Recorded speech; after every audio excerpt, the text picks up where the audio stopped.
विदिताखिलशास्त्रसुधा जलधे महितोपनिषत् कथितार्थनिधे हृदये कलये विमलं चरणं भवशङ्कर देशिकमे शरणम् करुणावरुणालय पालय मां भवसागर दुःखविदूनहृदं रचयाखिल दर्शन तत्त्वविदं भवशङ्कर देशिकमे शरणम्. श्री गुरुभ्यो नमः. அத்வைத பரிசுத்தி 20வது பிரகரணம் பிரம்மணா அவேத்யத்துவம்னு போட்டிருக்கு. அந்த 20வது பிரகரணத்துல 3வது ஸ்லோகம் எதை சொல்லிட்டு வர்றாருன்னு சொன்னா,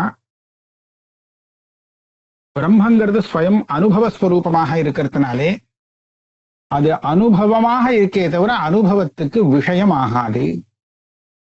இதுதான் வேத்தியம் இல்லைங்கிறது. பிரம்ம வேத்தியமாகாது. விருத்தி வியாபியமாகலாம், ஆனா பல வியாபியம்ங்கிறது ஆக முடியாது அப்படிங்கிறத சொல்லிட்டு வந்தார். இப்போ அதையே தான் மேற்கொண்டு இன்னும் கொண்டு விஸ்தாரப்படுத்துறார். வித்தி கிரியா பலம் ஸ்பூர்த்தி வித்தி கர்ம ததாஸ்ரய பிரதமஸ்பூர்த்தி வையர்த்தியம் ஸ்பூர்த்தோ ஸ்பூர்த்தியந்தரம் எதி. சாதாரணமா ஒரு கர்ம காரகம்னு எதை சொல்லுவோம் அப்படின்னு கேட்டா, கிரியைக்கு தானே கர்ம காரகம். அந்த கிரியா பலத்துக்கு எது ஆசிரியமோ அதுதான் அந்த கிரியைக்கு கர்ம காரகமாக ஆகும். ஒரு உதாரணத்துக்கு, கிராமம் கச்சதி, ஒருத்தன் கிராமத்துக்கு போகிறான். இந்த கிராமம் இந்த கமனத்துக்கு கர்மான்னு சொல்றோம். கிராமத்துக்கு போகிறான், கிராமத்தை போகிறான்னு நம்ம சொல்றது இல்லை. ஆனா இது கர்ம, சம்ஸ்கிருதத்துல அது கரெக்டா வரும். கிராமம் கச்சதி. இந்த கமனம்ங்கிறது என்ன? இங்கேருந்து போறான், கடைசியில அங்க போய் சேர்ந்து விடுறான்.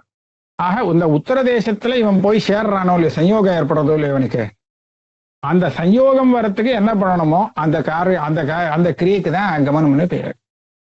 உத்தர தேச சயோக அனுகூல வியாபாரம்னு சொல்றது. இந்த தேசத்திலேருந்து இன்னும் மேற்கொண்டு இவன் போய் அங்க இன்னொரு தேசத்துல போய் சேர்ந்து விடுறான். அந்த சயோகம் ஏற்படுறதே உத்தர தேச சயோகம். அது வரத்துக்கு இவன் என்ன செய்யறானோ அதுக்குதான் கமனம்னு பேரு. அவன் நடக்கலாம், வண்டியில போலாம், என்னெல்லாமோ பண்ணலாம். எப்படி பண்ண கடைசியில அங்க போய் சேர்ந்துருவான். அதுதான் அங்க முக்கியமான பலம். இப்ப அந்த சயோகம் இருக்கே, உத்தரதேச சயோகம், அந்த சயோகம் கிராமத்துல ஏற்படுறதோனும். இந்த ஏற்படுறதுக்கு வேலை பண்ணினவன் யாரு? தேவதத்தன். இவன் இங்கேயே இருந்துட்டு பேசாம இருந்தான்னா இவன் கிராமத்துக்கு போய் சேர்ந்திருக்க மாட்டான்.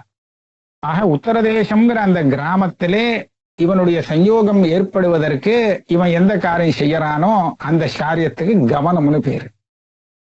இது எப்படி அக்கு வேணா ஆணி வேற பிரிச்சுடுவார். பிரிச்சு அதுல அந்த வியாபாரம் யாரிடத்துல இருக்கோ அவன் தான் அந்த கமனக்கிரியைக்கு கர்த்தா. இந்த கமனக்கிரியையால ஏற்பட்ட அந்த சயோகம் இருக்கே பலம், அது எங்க ஏற்பட்டது? அந்த கிராமத்துல ஏற்பட்டது. அதனால கிராமங்கிறது கர்மா. எல்லா இடத்துலயுமே பார்க்கலாம். கிராமங்கச்சதி, ஓதனம் பச்சதி. இப்ப என்ன பண்றான்? பாகம் பண்றான்னு சொல்றோம். பாக்கம்னா என்ன? வெந்து போகிறதுக்கு விக்லித்தி அனுகூல வியாபாரம்னு சரி. அப்படின்னா என்ன? வெந்து போகிறதுக்கு காரணமா இருக்கக்கூடிய கிரியை. இதுதான் பாக்கம். அந்த அரிசி வேகணுமா, வெந்தா அது சாதமாயிடும் இல்லையா? அதுல விக்லித்தி அப்படிங்கிற பலம் வருது. விக்லித்தி வந்ததுன்னா அது வெந்து போச்சு. விக்லித்தி வரத்துக்கு என்ன பண்ணணுமோ அதை பண்றான். அடுப்புல ஏத்தனான், என்ன கலர் விடுறான், எல்லாம் பண்றான். இப்ப என்னாச்சு? இவன் பண்ற வியாபாரம் பண்றவன் கர்த்தா. அவனை தான் பாச்சக்கான்னு சொல்லுவோம். அவன் பண்ண அந்த வேலையால என்ன வந்தது பலம் அப்படின்னு கேட்டா, அந்த அரிசி வெந்து சாதமாயிடுத்து. அப்ப என்னாச்சு? அந்த வெந்ததுங்கிற பலத்துக்கு ஆச்சரியமா இருக்கே, அதை நாம கர்மகாரகமா சொல்லுவோம். ஓதனம் பச்சதி, தண்டுலம் பச்சத்தியும் சொல்லிக்கலாம், தப்பு இல்லை. ஆக அந்த ஒரு ஒரு கிரியாபதத்தை பிரயோகம் பண்ணும்போது அந்த கிரியையில கிரியாபத தாத்துவோடைய அர்த்தத்தை ரெண்டா பிரிச்சு அதுல பலம்னு ஒரு பாகம், அந்த பலத்துக்கு காரணமா இருக்கக்கூடிய கிரியைன்னு இன்னொரு பாகம் அப்படி வச்சு அந்த பலத்துக்கு எது ஆசிரியமோ அது கர்மகாரகம், அந்த வியாபாரத்துக்கு எது ஆசிரியமோ கிரியைக்கு எது ஆசிரியமா இருக்கோ அதுதான் கர்த்தா அப்படின்னு ஒரு வியவஸ்தை இருக்கு, சாஸ்திரத்துல பண்ணி வச்சிருக்காங்க. அப்படி இருக்கிறச்ச இங்க பாருங்க, ஜானாதி கடம் ஜானாதி, ஆறு ஜானாதி யாரோ ஒருத்தன் ஜானாதி அப்படின்னா அந்த ஞான கிரியைக்கு கடம் தானே கர்மா. ஞான கர்த்தா யாரு? இவன் தான், ஜாதா இவன். ஏயம் ஞானத்துக்கு கர்மாங்கிறது கடம். இந்த இடத்துல எப்படி சொல்றது அப்படின்னு கேட்டா, இவனுக்கு தெரியற ஞானம்ங்கிற அந்த ஒரு கிரியை வர பரியந்தம் அந்த கட்டம் தெரியவே தெரியாது, ஸ்பூர்த்தியே இல்லைன்னு பானமே இல்லை. அந்த ஸ்பூர்த்திய உண்டு பண்ணக்கூடிய கிரியை தான் ஞானம். ஸ்புரிக்கிறதுன்னு சொல்றோம் இல்லையா, அது தெரியறது அப்படின்னு, கட்டம் தெரியறது. அது என்ன பண்றது? தெரியறதான், தானா தெரியல, இவன் பார்க்கறதுனால தெரிகிறது. ஏன் இவன் பார்க்கறதுனால கட்டம் தெரிகிறது அப்படின்னா இவன் பார்க்கிறான். இந்த பார்க்கிறதுங்கிற ஒரு கிரியை இருக்கு, இதனுடைய பலமான தெரிகிறதுன்னு சொல்றோமே அந்த கிரியைக்கு அதுக்கு ஆசிரியமாக அந்த கட்டம் ஆகிறது. ஆக பலத்துக்கு ஆசிரியம், அதுக்குதான் ஸ்பூர்த்தின்னு பேரு. இவன் பண்றதுக்கு தரிசனம்னு பேரு. இந்த தரிசனம் இருக்கே, இந்த தரிசனத்தினாலே ஏற்படக்கூடிய ஸ்பூர்த்தி ரூப பலத்துக்கு ஆசிரியமாக இருக்கிறதுனாலே கடம் கர்மா. அதனால கடம் ஜானாதி, கடம் பஷ்யதி அப்படிலாம் சொல்லுவா. வித்தி கிரியா பலம் ஸ்பூர்த்தி. இந்த ஸ்பூர்த்தியுடைய ஸ்வரூபம் என்ன அப்படின்னு கேட்டா, சைதன்யத்துல இருக்கக்கூடிய அஜ்ஞான ஆவரண பங்கம்னு சொல்லுவோம். அதாவது அந்த அசத்வாபாதக அஜ்ஞான ஆவரணத்தை இல்லாம பண்றதுக்கு எது காரணமோ அதோடு சேர்ந்து சைத்தன்யம் அப்படின்னு இது பரியந்தம் கொண்டு போவா. அத இதுக்கெல்லாம் ஒவ்வொன்றுக்கும் தலகிருத்தியங்கள்லாம் உண்டு. ஏன் இப்படி சொல்லணும், ஒவ்வொரு பதத்துக்கும் அங்க சுவாரஸ்யம் உண்டு. இது நமக்கு இப்ப வேண்டியதில்லை, நமக்கு இப்ப எவ்வளவு வேணும்னா இவனுக்கு தெரிகிறது, தெரிஞ்சதுனால விற்பி ஞானம் தானே இது, இந்த விற்பி உண்டாகிறது, இந்த விற்பியாலே அங்கே ஆவரண பங்கம் ஏற்படுறது. அது ஆவரண பங்கம் ஆயிடுச்சுன்னா தானாவே புரிக்கும், அதனால ஸ்பூர்த்தி வந்து விடுறது. அப்ப வித்தி கிரியா பலம் என்னது? ஸ்பூர்த்தி. அது தெரிய ஆரம்பிச்சிடுச்சு. இத்தனை நாள் இவன் பார்க்காமலே இருந்தானா, தெரியவே இல்லை. அது இவ பார்க்கறான், பார்த்ததுனால தெரிய ஆரம்பிச்சுடுச்சு. சரி, அந்த பலத்துக்கு எது ஆசிரியமோ அதுதான் வித்தி கர்மா. ததாசிரயா வித்தி கர்ம. வித்தினா வேதனம் ஞானம்னு அர்த்தம் சொல்லுவோம். ஞானங்கிற கிரியைக்கு கர்மகாரகமாக எது இருக்கும்னு சொன்னா, ஞான கிரியையால ஏற்படக்கூடிய அந்த ஸ்புரணத்துக்கு எது ஆசிரியமோ அதுதான் அந்த ஞானத்துக்கு கர்மகாரகம் ஆகும். கடஞ்சானாமிலாம் சரியா போயிடும், அங்கெல்லாம் இது வரும். ஆனால் ஸ்வயம் ஸ்புரண ரூபமா இருக்கக்கூடிய அந்த பிரம்மம் அது எப்படி ஞானக்கிரியால ஏற்படக்கூடிய ஸ்புரண உள்ளதாக ஆக முடியும்? முடியாது இல்லையா? ஏன்னா அது ஏற்கனவே ஸ்புரணமா இருக்கு.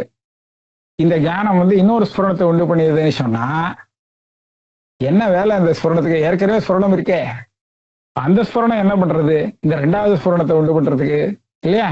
ரெண்டாவது ஸ்புரணம் வந்தா நமக்கு வேலை பண்ணி கொடுக்கறது அப்படின்னு சொன்னா அந்த முதல் ஸ்புரணம் அது வியர்த்தம்.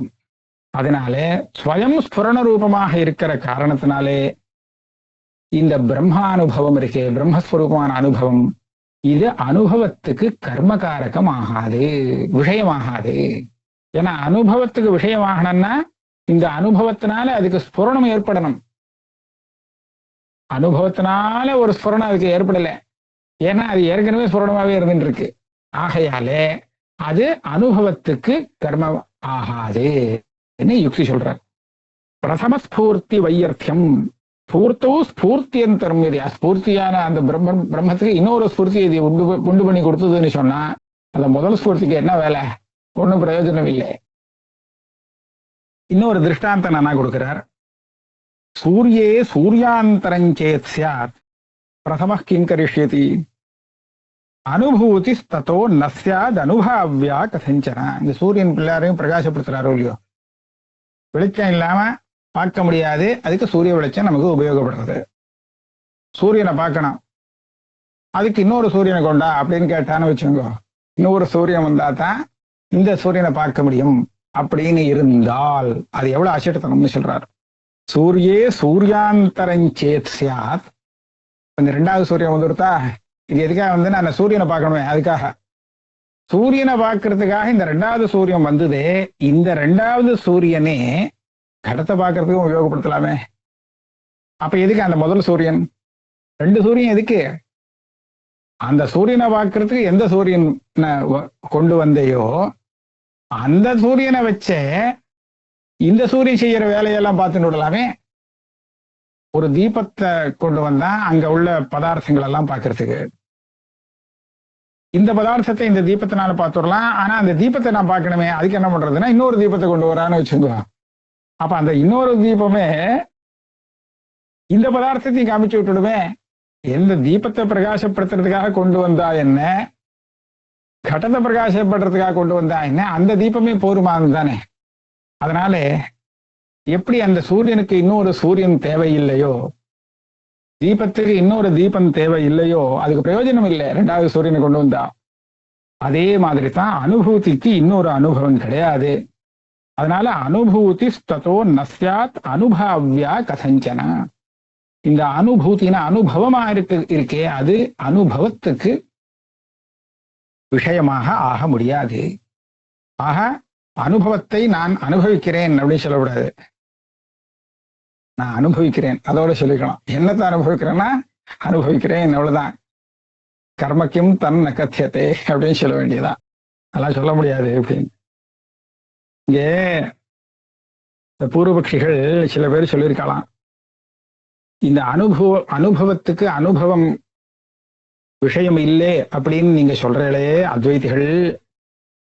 அப்படியானால் ஒரு சிஷ்யன் ஒரு குரு கிட்ட வர முடியாது, வரமாட்டான். ஏன்? அவனுக்கு தெரியணுமே இந்த குரு அந்த அனுபவம் உள்ளவன் அப்படின்னு தெரியணுமோ. அப்பதானே அந்த அனுபவத்தை கத்துக்கிறதுக்காக குரு கிட்ட வருவான். அனுபவங்கிறது அனுபவத்துக்கு விஷயம் இல்லை, தெரியாது அப்படின்னு விட்டாக்க சிஷ்யன் குரு கிட்ட எதுக்காக வருவான்? சிஷ்யனுக்கு குருவுக்கு இருக்கக்கூடிய அந்த அனுபவம் தெரியாது.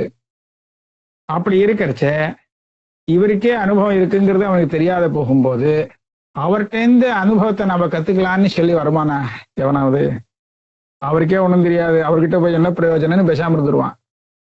அதனாலே ஆச்சாரியனுடைய ஞானத்தை தெரிந்து கொண்டுதான் சிஷ்யன் ஆச்சாரியனிடத்திலே போகிறான் அப்படிங்கிறது லோகத்துல இருக்கிறதுனாலே அனுபவம் கூட ஒரு அனுபவத்துக்கு விஷயமாக இருக்க வேண்டும். ஆச்சாரியனுடைய அனுபவம் சிஷ்யர்களுடைய ஞானத்துக்கு விஷயமாக இருக்கணும். அது இல்லைன்னு நீ சொல்றது தப்பு அப்படின்னு அவ ஏதோ பேசியிருக்கா. ஆனா இவர் சொல்றாரு கிரந்தக்காரர், அதெல்லாம் தப்பான விஷயம், உளறல்னு விட்டாரு. ஏன் அப்படின்னு கேட்டா, ஆச்சாரியானுடைய அனுபவத்தை சிஷ்யன் அனுபவிக்கல, அது பரோட்ச ஞானம். இவர் ஏஷகவை சத் சர்வம் பக்ஷ்யதீதி தேக சமித்பாணயா பகவந்தம் பிப்பலாதம் உபசன்னாக அப்படின்னு வருது. அதெல்லாம் சொல்லுவா அப்படின்னு ஒரு பரோட்சமான ஞானம் தான் இவாளுக்கு தெரிஞ்சிருக்கும் அப்படின்னா. அவன் அனுபவமா இல்லை. அனுபவம்னா இப்ப சொன்னாரோ இல்லையோ அபரோக்ஷமான ஞானம்னு, இவருக்கு அந்த அபரோக்ஷ ஞானம் வர வேண்டியது இல்லை ஆச்சாரியம் கிட்ட போறதுக்கு. அவருக்கு தெரியும்னு தெரிஞ்சா போறோம் இல்லையா? நாம என்ன சொல்லியிருக்கோம்? அந்த அனுபவத்துக்கு விருத்தி வியாபியத்துவத்தை நிராகரணம் பண்ணல, பலவியாபியத்துவம் தான் இல்லைன்னு சொன்னோம். நீ என்ன சொல்லிட்ட? ஞானத்துக்கே இது விஷயமாகாது அப்படின்னு சொல்லிட்டு அது ஞானத்துக்கு கூட விஷயமா இல்லை, பரோட்ச விருத்தி வியாபியத்துவம் கூட இல்லைன்னு சொன்னா அவங்ககிட்ட ஞானம் இருக்குன்னே தெரியாத ஒரு சிஷ்யன் அவங்ககிட்ட ஞானத்துக்காக எப்படி போவான் அப்படின்னு கேட்கிற. அப்ப நீ நான் சொன்னதை புரிஞ்சுக்கல. நான் ஒண்ணு சொல்றேன், நீ ஏதோ சொல்ற. ஆகையாலே இது ஒரு உபஹாசிய விஷயம். அது மாத்திரம் இல்லை, அனுபவமானது அனனுபூதாகி அனுபூதிஹி நாஸ்தேவ. அனுபவம் அனுபவத்துக்கு விஷயமாகணும் அப்படின்னு சொன்னால் இந்த இடத்துல நாம ஒரு விஷயத்தை கவனிக்கணும். இந்த கடமானது எனக்கு என் அனுபவத்துக்கு விஷயமாகணும் அப்படின்னு நான் எப்போ சொல்லுவேன்? இந்த கடமானது சித்த முன்னாடி வரை என் அனுபவத்துக்கு விஷயமாகாத இருந்தால் அப்ப நான் என்னுடைய அனுபவத்துக்கு அது விஷயமாகணும்னு பார்ப்பேன். நான் பார்க்காத ஒரு இடமா இருந்தா அதை கேட்டுட்டு பார்க்கலாமே, பார்த்துட்டு வரலாமே அப்படின்னு எனக்கு ஒரு தோணும். ஆனா அனுபவங்கிறது நமக்கு தெரியாம இருக்கவே இருக்காது. அனுபவங்கிறது பிரத்யட்சமாத்தான் வரும். அது வந்ததுன்னு சொன்னா ஒரு தடவை நான் அனுபவத்தை பார்த்துட்டு வரேன் அப்படின்னு தோணாது. அனுபவம் இருக்கச்ச தெரிஞ்சுட்டே தான் இருக்கும். அது சொப்பிரகாசம் இல்லையா? அனுபவம் மாத்திரம் சொப்பிரகாசம் நாம சொல்லுவோம். பரமதத்திலயும் அப்படிதான். அனுபவம் வந்தா அது பிரத்யக்ஷம். அந்த அனுபவமானது யாருக்கு வருதோ அவனுக்கு அது பிரத்யக்ஷமா தான் வரும், பிரத்யக்ஷமா தெரியும். மானச அணுவிவசாயத்தினால பிரத்யக்ஷமா தெரியும் அப்படின்னு சொல்லுவா. அது தெரியாம போகாது. ஆக அனுபவம் தெரியாத நிலையில இருக்குங்கிறது கிடையாது. அவ தெரியாத நிலத்துல அனுபவமே இல்லையும்பா. நாம என்ன சொல்லுவோம்? தெரியாத நிலையிலும் அது பிரகாசிச்சுதான் இருக்கு, ஆவரணம் கொண்டு நமக்கு தெரியலைங்கிறது சொல்ல வைக்கிறது அப்படின்னு சொல்லணும்னு சொல்லுவோம். ஆக அது சொப்பிரகாசமாக இருக்கிறது இதாக நம்ம வச்சுட்டு இருக்கிறதுனாலே அந்த அனுபவமானது பிரகாசிக்கிறதுக்காக இன்னொரு அனுபவம் தேவை, அனுபவத்துக்கு விஷயமாகிறதுன்னு சொல்ற அந்த பிரக்கிரியையே தப்புன்னு. அது சரியா இல்லை. அதனாலே அனுபவமானது தானா பிரகாசிக்கக்கூடிய சுபாவம் கொண்டதாக இருக்கிறதுனாலே அந்த அனுபவத்தை பிரகாசப்படுத்தக்கூடிய இன்னொரு அனுபவம் தேவையே இல்லை அப்படின்னு முடிச்சுட்டார். அனுபூதி ததோ நஸ்யாத் அனுபாவ்யா கதஞ்சனம் ந ஜன்யம் பிரம்ம சைதன்யம் பிரதிபிம்பம் ததேதி சேத் பிம்பே ந தத் பிரக்ரமதே ந பலவியாப்யதா ததா.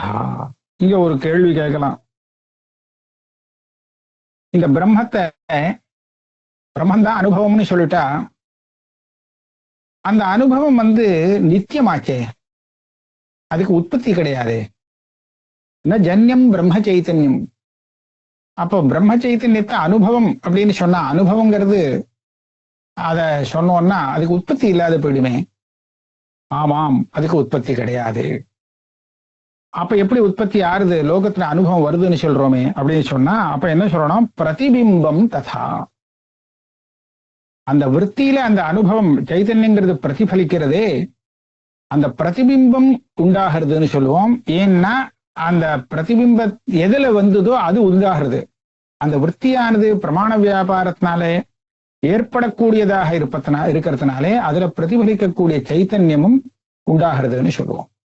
சூரியன் உண்டாகல, ஆனா நான் வச்ச ஜலத்துல அந்த சூரியனுடைய பிரதிபிம்பம் வந்ததே, அது உண்டாகிறதுன்னு தான் சொல்லணும். பிரதிபிம்பம் அப்படி சொல்லலாமே. அந்த மாதிரி பிரதிபிம்பமா இருக்கக்கூடிய அனுபவத்தினாலே அந்த பிம்பமான பிரம்மம் பாசிக்கப்படுறது, அதுக்கு விஷயமாகிறது பிரம்மம் அப்படின்னு சொல்லக்கூடாதான்னு கேட்டா பிரதிபிம்பம் ததேதி சேத் இது சொல்றார். பிம்பே நதத் பிரக்கிரமத்தே. சூரிய வெளிச்சம் இருக்கு, சூரியனுடைய பிரதிபிம்பம் விழுறதே ஜலத்துல. அந்த பிரதிபிம்ப சூரியத்தினுடைய வெளிச்சத்துல சூரியனை பாக்குறோம். இன்னும் கேட்டா அந்த பிம்ப சூரியனை விட பிரதிபிம்ப சூரியனுக்கு வெளிச்சம் கம்மி, குறைஞ்சு போயிடும் இல்லையா? உபாதி இன்னொன்னு சேர்ந்ததுனால. ஆக பிரதிபிம்ப சூரியத்தை வச்சு இந்த பிரதிபிம்ப சூரியத்தினுடைய பிரகாசத்துல நான் அந்த சூரியனை பார்த்துடுறேன்னு சொல்ற மாதிரி இருக்கு. ஏன்னா அந்த அனுபவம் சைத்தன்யமே சொப்பிரகாசமான அனுபவம். அதனுடைய பிரதிபிம்பம் விற்த்தியில விழுந்து அந்த பிரதிபிம்பத்தினால அந்த அனுபவம் பிரகாசிக்கிறதுன்னு சொன்னா சூரியனுடைய பிரதிபிம்பத்தினுடைய வெளிச்சத்துல நான் சூரியனை பார்க்கிறேன்னு சொல்ற மாதிரி இருக்கு. இது சரியா இல்லை. பிம்பே நதத் பிரக்கிரமத்தே. பிரதிபிம்பம் பிம்பத்தை பிரகாசிக்கிறதுக்கு சாமர்த்தியம் உள்ளது இல்லை, அதை பிரகாசப்படுத்த முடியாது. ந பலம் வியாபியதா ததா. ஆகையாலே இந்த ஆத்மஸ்வரூபத்துக்கு பலவியாப்தி என்பது வரவே முடியாது. பலவியாபித்துவம் கிடையாது, வெறும் விற்த்திக்கு விஷயமாகலாம்.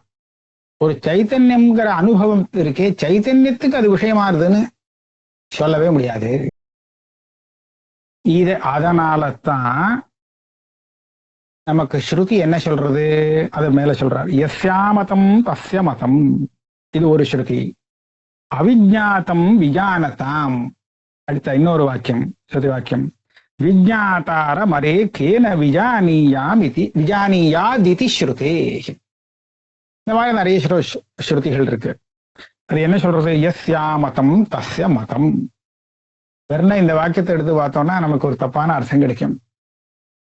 யாருக்கு அந்த பிரம்மன் தெரியலையோ அவனுக்கு தான் அந்த பிரம்மம் தெரியும்.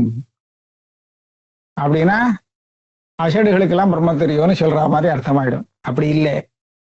நல்லா ஆலோசனை பண்ணி பார்த்து அவெல்லாம் ஒரு தீர்மானத்துக்கு வந்தாலாம். என்ன தீர்மானத்துக்கு வந்தா, நம்மளுடைய மனனத்துக்கு அது விஷயம் ஆகவில்லை அப்படின்னு கண்டுபிடிச்சாலாம். ஆக அமதம் அப்படின்னு அந்த பிரம்மத்தை தெரிஞ்சுட்டாலாம். அந்த பிரம்மமானது நம்மளுடைய மனன வியாபாரம் இருக்கே, மனோவியாபாரம் இருக்கே, அந்த மனோவியாபாரத்துக்கு விஷயம் ஆகலை. அதனால அது மதம் இல்லை, மனன வியாபார விஷயம் இல்லைங்கிறது அவ கண்டுபிடிச்சா, தெரிஞ்சுண்டா.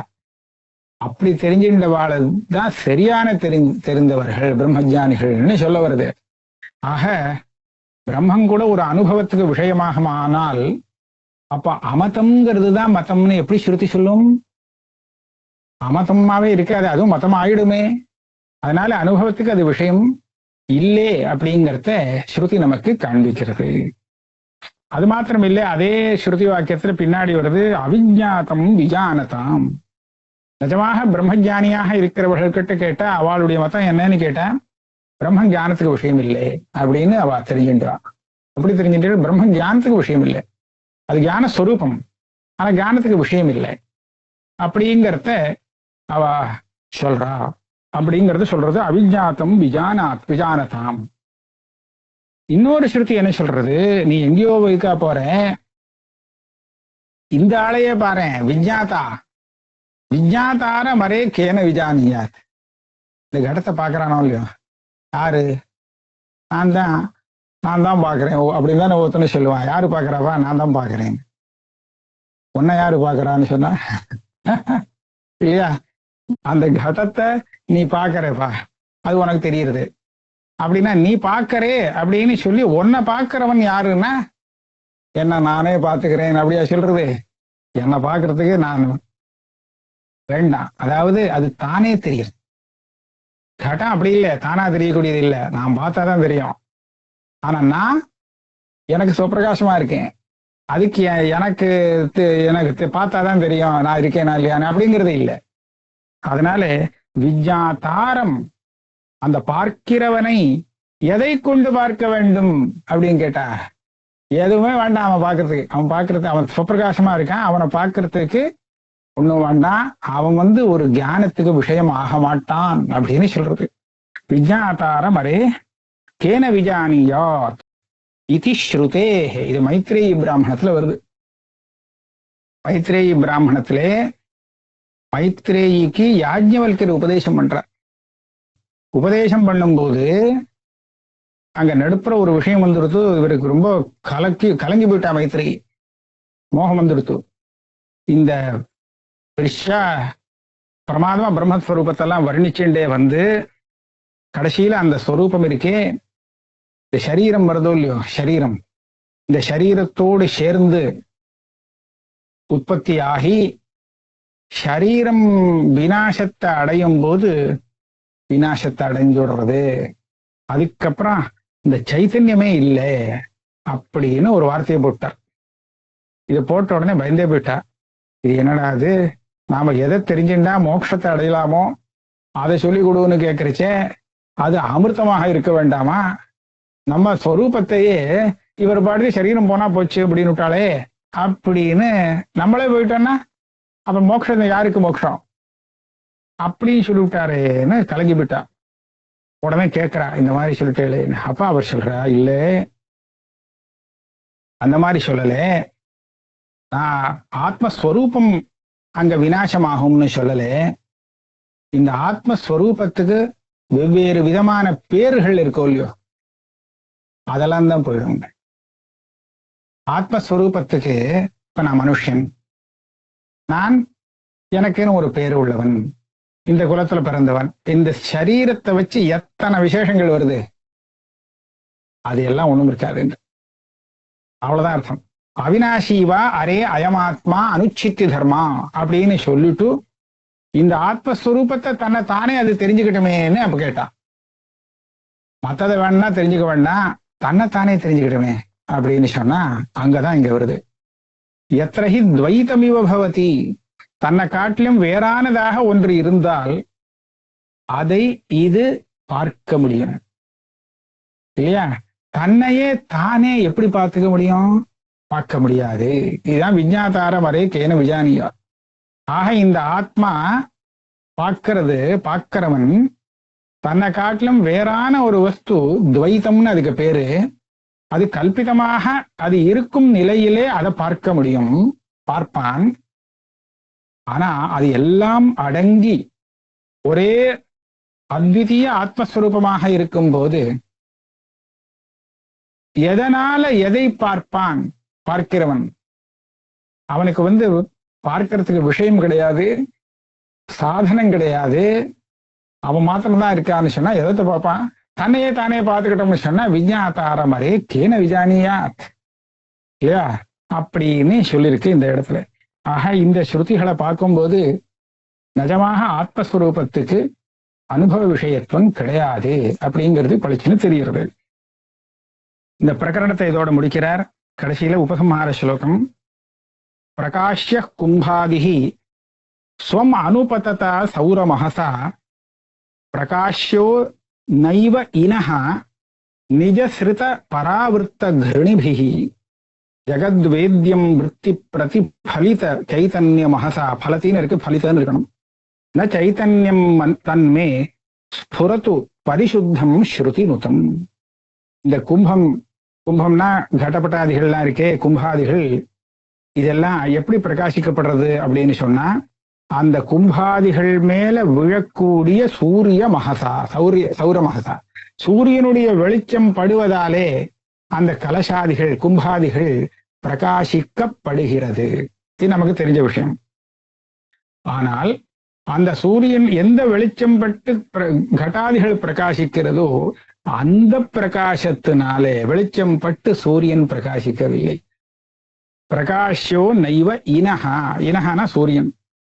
அதாவது நிஜ சிறுத பராவிருத்த கிருணிபிகி, கிருணினா கிரணங்கள், சூரியன் இடத்துல இருந்து அந்த கிரணங்கள்லாம் அப்படி இங்க திரும்பி போய் சூரியன் மேல பட்டு சூரியனை பிரகாசப்படுத்துறது அப்படிங்கிறது இல்லை, அவனுக்கு தேவையில்லை. அதே மாதிரி ஜகத் வேத்யம் விருத்தி பிரதிபலித்த சைதன்ய மகசா, அந்த விற்த்தியில பிரதிபலிக்கக்கூடிய அந்த சைத்தன்யத்தினுடைய மகசு ஜோதி பிரகாசத்திலே ஜகத்தானது பிரகாசிக்கப்படுறது, அது வேத்தியமாக ஆகிறது. ந சைத்தன்யம், அந்த சைத்தன்யம் தானே பிரகாசிக்கிறது, அது வேத்தியமாக இல்லை அப்படின்னு சொல்றோமே. தத்து மே ஸ்புரது, அந்த சைத்தன்யம் பரிசுத்தமாகவும் ஸ்ருதி நுதம், ஸ்ருதிகள்னாலே ஸ்தோத்திரம் செய்யப்பட்டிருக்கு.